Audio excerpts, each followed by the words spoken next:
Yo, what's going on, you guys? It's your boy Ben Mahari here, representing Mahari Nation Sports Podcast. Much love to the entire LDBC and the entire basketball community. Hope y'all been having a good evening so far. Once again, our show of Basketball Conversations will return at 9 p.m. Central Time on Friday, where we discuss, the draft, free agency, and all the news going swirling around the NBA today, around the NBA. So stay tuned to that Friday at 9 p.m. Central Time. So, with that out the way, let's get down to business here. So, apparently, during the FS1 show, The Herd, started by Colin Cowherd, Mr. Chris Broussard was obviously on there. And Chris Broussard has been hearing through NBA circles that Kyrie Irving is against the trade for James Harden.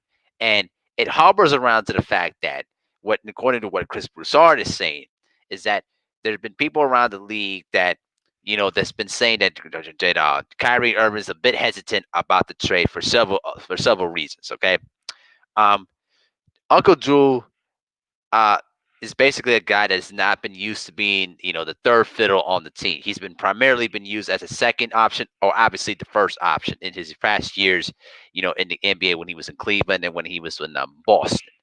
Now, here's the big thing about this whole situation. Okay, the big fact that Harden's, former coach Mike D'Antoni is now on Steve Nash's coaching staff. That means that D'Antoni could have more influence into what Steve Nash is going to coach on the offensive side of the ball. Because remember, when D'Antoni was the coach of the Rockets, um, James Harden had the ball most of the time, and about 90% of the time, you watch the Houston Rockets game and you see James Harden takes about 7 to 8 dribbles, to get a shot off or to do or drive to the basket or pass it off to a teammate if he even ever passes. And so, you know, which means as simple as this: D'Antoni is going to probably suggest to C Nash to let James Harden have the ball most of the time, which is a bit concerning for a guy like a Kyrie Irving who is also ball dominant too. So Durant is pretty much a good shooter. There's no concern about what Kevin Durant will do because he can pretty much play off the ball. And he has the ability to pretty much work into the post. He can basically step back, hit jumpers on the outside, and he can create a shot off the dribble too.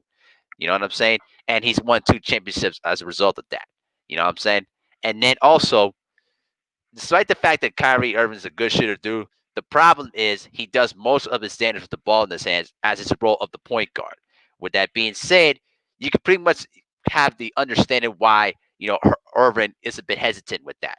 But when you have three dynamic scorers that can pretty much adjust their game, I don't see how that is going to be much of an issue with that. Now, if I would not be too concerned with that if D'Antoni was never on the staff, but having D'Antoni with that coaching staff is a bit alarming to me. Now, listen, we all know that Steve Nash's history with Mike D'Antoni. Pretty much, D'Antoni's offensive system made Steve Nash into the Hall of Famer that he is. You know what I'm saying? That made him the two-time MVP and nearly won an NBA championship in Phoenix. All right, but the thing is, Brooklyn is thinking about contending for a championship. And if you have three of those guys on your team, you're going to have a really great chance to win a championship. Now, I've been hearing people say, like, well, who's going to show up the bench? Well, listen, you got three dynamic all stars on one team. They're going to sacrifice a lot of money to come down to play in Brooklyn to win a championship. There's not an issue with that. All right. The issue is going to be who's going to be the one to control the basketball, who's going to be the one calling plays, or who's going to be the dominant playmaker. And you could understand why Kyrie could be a bit hesitant about that idea. But I think that all those issues can be worked out if the trade, does commence, which according to the reports that I've been, looking at, it's very, very likely that that trade is going to happen. So we'll see how that, transpires. But that's what I pretty much might take about the whole thing. It's not like Chris Broussard, is not a reliable source. He can be very, very biased. There's no denying about that. But some of the things that people have been harboring it on, there is some truth to it though. But I think that when you're grown men, when you basically are superstar players that have won championships at a high level with both KD and Kyrie, there obviously there's going to be some chemistry that's going to have to be worked out to make sure that things work out. But if you're James Harden, you don't have much leeway because you haven't won a championship. Yes, you won an MVP. Yes, you led the league in scoring. You're a multi-time All-Star, but you don't have any championships to your record, and you faltered in the postseason. So there's not much room for error if you're James Harden. You have to really much come in and pretty much prove to the fact that why you're worth the trade.